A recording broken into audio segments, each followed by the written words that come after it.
Bonjour tout le monde, mon nom est Gabrielle Sanson. Je vous fais un retour aujourd'hui avec mes capsules. Je l'avais arrêté pendant un moment, pendant la transition, Expo Manger Santé, tout ça. Ça me fait super plaisir de vous retrouver.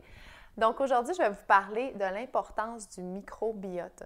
On le considère maintenant comme un nouvel organe, mais ce n'est pas nouveau, il a toujours été là. En fait, il est de moins en moins là parce qu'on devient de plus en plus comme le désert du Sahara, en fait, comme notre microbiote devient de plus en plus appauvri, ce qui en découle de plein de maladies. On se rend compte de plus en plus que notre microbiote, surtout celui au niveau de l'intestin, en fait, dans la flore intestinale, les bonnes bactéries qu'on a dans le tube digestif, sont en lien avec la santé de notre cerveau, notre santé, notre comportement, nos émotions. Donc, on a des neurotransmetteurs au niveau du cerveau qui, eux, produisent aussi de la sérotonine, tout ça. Puis, notre cerveau et notre intestin communiquent ensemble. Donc, il y a beaucoup de gens qui ont des troubles intestinaux, de digestion, des ballonnements, mal au ventre, difficulté à digérer. Puis, aussi, on peut être envahi par certains pathogènes, des bactéries qui vont se proliférer, aussi comme du candida albicans, des moisissures, plein de choses comme ça qui fait que l'écologie de notre corps est débalancée.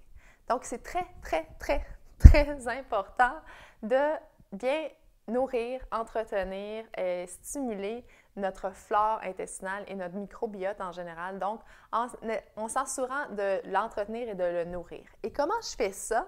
Comment je m'assure que mon système digestif est peuplé de bonnes bactéries? Donc, mon écosystème va être à son plein potentiel pour m'assurer mon maximum de santé, de bien-être. Hein, parce qu'on dit aussi, il y a plusieurs personnes qui commencent à se rendre compte qu'il y a un lien avec le tube digestif puis les bonnes bactéries de l'intestin avec des maladies comme le Parkinson, par exemple, ou l'autisme, des maladies comme l'autisme, des troubles de personnalité, même de l'agressivité ou la dépression. Donc, comment je fais pour avoir une bonne flore intestinale? Évidemment, on se fait toujours parler des probiotiques. On se dit toujours, ben le premier réflexe, c'est de dire, bon, il y a des probiotiques dans les produits laitiers. Mais en fait, on le voit beaucoup dans le régime hypotoxique que les produits laitiers sont souvent cause d'inflammation, créent des problèmes au niveau soit intestinal ou soit au niveau de l'inflammation dans le corps en général.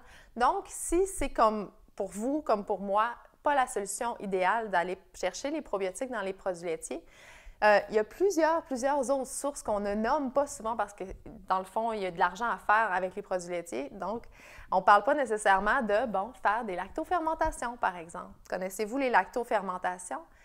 Lacto ne veut pas dire lait, veut vraiment dire acide lactique. Donc, tout ce qui est légumes lactofermentés. On parle de choucroute, kimchi, que ce soit des betteraves, que ce soit même des carottes. N'importe quel légume lactofermenté va amener des probiotiques, donc des bonnes bactéries dans mon système digestif, dans mon tube digestif, et va favoriser la santé. C'est ce que j'encourage de faire. Ils sont sur une base régulière de manger des aliments riches en probiotiques et en probiotiques, en fibres, entre autres, des fruits, des légumes. On peut avoir soi-même un impact sur notre flore intestinale, sur notre microbiote et du fait sur notre santé.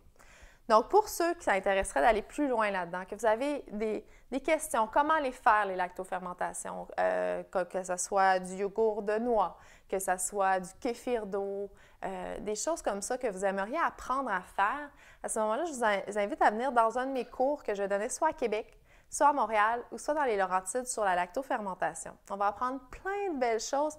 Puis vraiment, ces aliments-là, qui vont devenir des condiments, qui vont remplacer, exemple, la relish, le ketchup ou les cornichons au vinaigre qui ne sont absolument pas fermentés, qui ne contiennent pas de probiotiques, on va pouvoir avoir à ce moment-là des aliments qui sont sains et qui vont repeupler, entretenir et stimuler ma santé en général.